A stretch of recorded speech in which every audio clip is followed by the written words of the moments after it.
Muito bem, como sempre, tentando ser breve, tentando ser útil, tentando ser prático, tentando ser inteligente, tentando ser justo.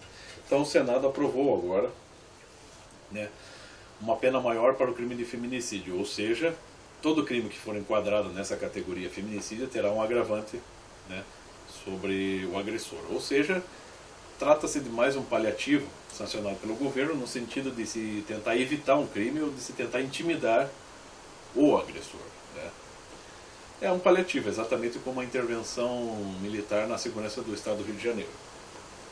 Mas assim, para fazer um breve parêntese, a gente sabe que todo o pessoal de esquerda, não só os grupos feministas, mas todo o pessoal de esquerda certamente está apoiando isso aí, né? Porque o pessoal de esquerda, o pessoal comunista, sobretudo os militantes, os jovens militantes hoje aqui no Brasil, eles não passam de robozinhos programados, né?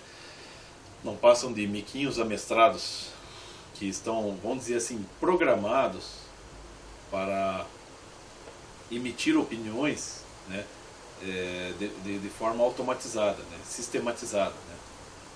Ou seja, tudo que vier da ala direita, do conservadorismo, ou mesmo do presidente Michel Temer, será rejeitado automaticamente, né? Assim como tudo que for da ala revolucionária, comunista, esquerdista, abortista, marxista, né, seja o que for, será automaticamente aceito, será aprovado, né? É assim que funciona o comunismo. Esse é um dos métodos, né, da cultura comunista. Que afinal de contas, para quem estuda um pouquinho de história do Brasil e se informa um pouquinho sobre as coisas aqui, sabe que, fazendo um leve rastreamento histórico, perceberá que existe uma série de condições que, vamos dizer assim, que culminaram, né, uma série de condições que começaram lá algumas décadas atrás, né, no estado do Rio de Janeiro, e que culminaram nessa violência atual. Parte disso aí é culpa da presença do falecido político Leonel Brizola no governo do Rio de Janeiro. Ele proporcionou, ele sendo um comunista de carteirinha, por conseguinte, nunca esteve nem um pouco interessado no bem nacional, na cultura nacional, mas no bem do comunismo. Ele, né, utilizando aquele método muito clássico do comunismo, que é de se instalar em um lugar, né, numa cidade, num território qualquer, cidade, estado, país, e fazer desse lugar um verdadeiro laboratório de processo revolucionário, foi exatamente o que ele fez no Rio de Janeiro. Lá ele promoveu todo esse caos de violência. Ele começou a promover esta agitação, né, que culminou na violência que temos hoje e está tentando ser amenizada pela intervenção das Forças Armadas, que tem sido acusada de intervenção militar, né, pelos esquerdistas. No caso da questão do crime de feminicídio, né, agora essa categoria, é óbvio que, se rastreando um pouquinho na história do Brasil, se percebe que existe uma série de situações aviltantes para as mulheres, né, vamos dizer assim, mas que não são situações que se originem dentro dos lares, dentro da cultura conservadora, dentro da direita, dentro da vida tradicional. Ela está ligada também à estratégia comunista, ou seja, você tem, sem querer mencionar aqui a questão da cultura de novelas, né, ou da dança da boquinha da garrafa, que são, né, vamos dizer assim, tipos de culturas populares que basicamente não só sensualizaram demais a imagem da mulher, mas como também proporcionaram uma espécie de ideia de mulher objeto, né? Muitas das novelas no Brasil fizeram isso. Você tem, por exemplo, uma das situações mais aviltantes para as mulheres e que existem por toda parte, né? Desde a queda de Adão e Eva. Você tem a questão da prostituição, que é uma coisa que coisifique mais a mulher do que a prostituição. Quando se fala em prostituição, se pensa em mulheres, não em homens, né? Então, a prostituição foi abolida aqui no Brasil? Foi proibida aqui no Brasil? Não. Né? E certamente, a maior parte dos homens que vai procurar prostitutas, eles estão exatamente só pensando em sexo, só pensando em fazer da mulher objetos. E a prostituição aqui no Brasil, ela não só se mantém, né? Como também cresce e acaba se alastrando por muitos lugares indevidos, inclusive nos setores onde você tem jovens e adolescentes, porque afinal de contas, né, tráfico de drogas, prostituição andam juntos, meu filho. É como eu sempre gostei muito da banda o Brujeria, é uma banda de heavy metal, death metal, que é uma banda que apesar de cantar sobre temas dos mais sombrios e absurdos, ainda assim nunca fez uma apologia ao mal, mas sempre explicitou o mal. Então nas letras de Brujeria você tem o tráfico de drogas, você tem a prostituição, a corrupção de menores, o enriquecimento ilícito e tudo isso ligado ao satanismo, né? Então é bem coerente. E você vê isso, né? Então, e o satanismo está muito ligado à esquerda, porque afinal de contas Karl Marx foi cultor do satanismo, né? Na sua juventude escrevia odes ao demônio. Então, é claro que em geral a pessoa que decide se ligar ao comunismo, ao socialismo, ou aos movimentos de esquerda, ela de certa forma está indo, ela está, vamos dizer, entrando nesse universo, que é o universo onde os valores são todos invertidos, né? Ela de certa forma vai estar praticando um satanismo inconsciente, em muitos sentidos. Tanto é que você vê que certamente o John Willis é contra o feminicídio, ele é a favor da punição, né, em caso de feminicídio, ou seja, ele é a favor do feminismo, ele é a favor de toda essa merda. Mas ao mesmo tempo, né, esse serzinho insignificante e indecente que é o John Willis queria institucionalizar a prostituição, que é uma das coisas, uma das situações que mais coisifica as mulheres e que por conseguinte, né, as torna ainda mais sujeitas à violência. É só você estudar um pouquinho de história. Pegue as revistas antigas, dos anos 70, dos anos 60, dos anos 50, revista Veja, quais forem, a seção de crimes. Eu fiz isso um dia na biblioteca. E você tem lá, a maior parte dos crimes ocorria em cima das prostitutas, porque a polícia não dava muita atenção. As prostitutas estavam sempre ali, vivendo uma vida assim, dentro de certos limites. Primeiro que viviam já marginalizadas, né? E viviam extremadas no perigo, porque afinal de contas, né, elas estavam ali à disposição de qualquer pessoa, sem critério nenhum, né? E em muitos casos ocorria estupro e morte. E levava-se até anos para se descobrir uma prostituta morta. Por quê? Porque a lei mesmo não cuidava muito disso. Por quê? Porque as próprias prostitutas já se sentindo, né, já vivendo uma situação aviltante, elas mesmas não se davam a respeito.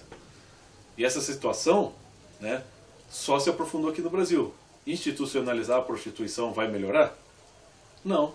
Né? Prostituição não é solução. E certamente essa é uma das situações que mais sujeita as mulheres à violência. Né? Agora também não estou dizendo que não haja problema de machismo. Problema de machismo há, mas isso é solucionável. Minhas duas avós, tanto a materna quanto a paterna, né, foram casadas e as duas foram submissas aos seus maridos. Assim como os seus maridos, meus avós também foram submissos a elas. Ambos, né, os casais eram pessoas que estavam comprometidas um com o outro e que estavam submissas aos seus deveres. Este problema não vem dos lares, este problema vem de uma cultura infiltrada, uma cultura marginal, né, em geral comunista, que vem se filtrando e vem tentando, vamos dizer assim, corromper as bases, os fundamentos dos bons princípios. Né. Só para você ver a que grau chega essa situação, né, que você tem hoje, por exemplo, recentemente esses repórteres da Band, todos os repórteres da Band são um bando de filhos da puta e um bando de mentirosos que estão sendo pagos para transmitir, ou só pagos para transmitir a mentira. Teve um caso recentemente de uma moça de 21 anos que decidiu fazer o aborto e ela foi denunciada à polícia pela médica. O que houve? Quem estava noticiando essa manchete, essa matéria, era aquela Mônica Bergamo, né? Então a questão é a seguinte, a médica, ela foi indiciada pela polícia porque ela quebrou o sigilo, né, o código de ética ali do profissional de medicina. Ela revelou a situação ali, íntima ali, do atendimento clínico.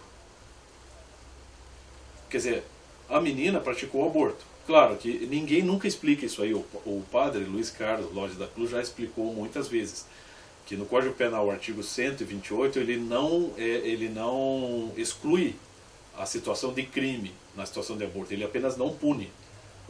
O aborto é crime, mas a mulher que por algum motivo teve que praticar o aborto, ela não é punida, porque em muitos casos acaba sendo a única solução. Realmente, existem muitos casos que não tem jeito. Se opta pelo aborto para se tentar salvar a vida da mãe, por exemplo, porque a criança basicamente já está morta. Existem muitos casos, é muito complexo. Mas o crime continua tipificado. E isso não foi citado na matéria.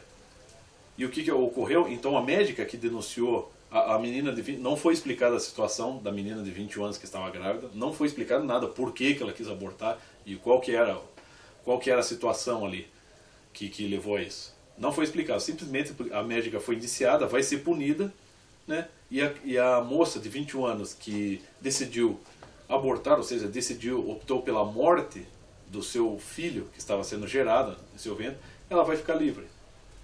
Temos aí a inversão de valores sendo noticiada na TV aberta, pelo Jornal da Band.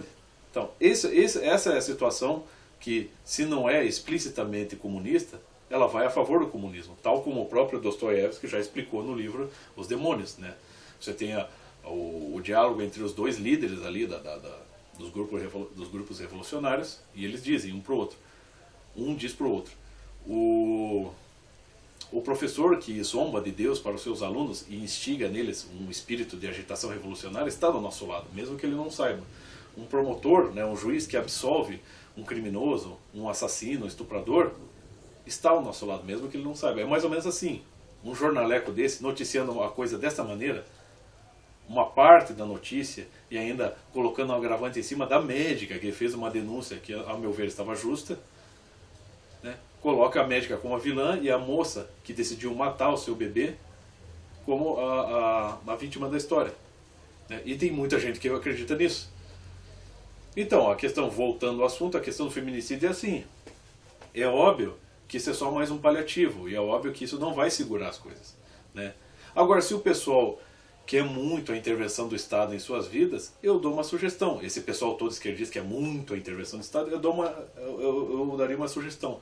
Não precisa existir, pode-se abolir todos os movimentos feministas. Basta se instituir uma espécie de lei que vai arregimentar, vamos dizer assim, agentes que vão determinar, que vamos dizer assim, vão intervir na vida pessoal de todas as mulheres e vão determinar com quem as mulheres vão ficar, com quem as mulheres vão casar. Ou seja, vão arranjar relações ou casamentos saudáveis, né? Ou seja, vão conduzir o destino dessas mulheres. Assim se evitaria todo o problema do feminicídio, né?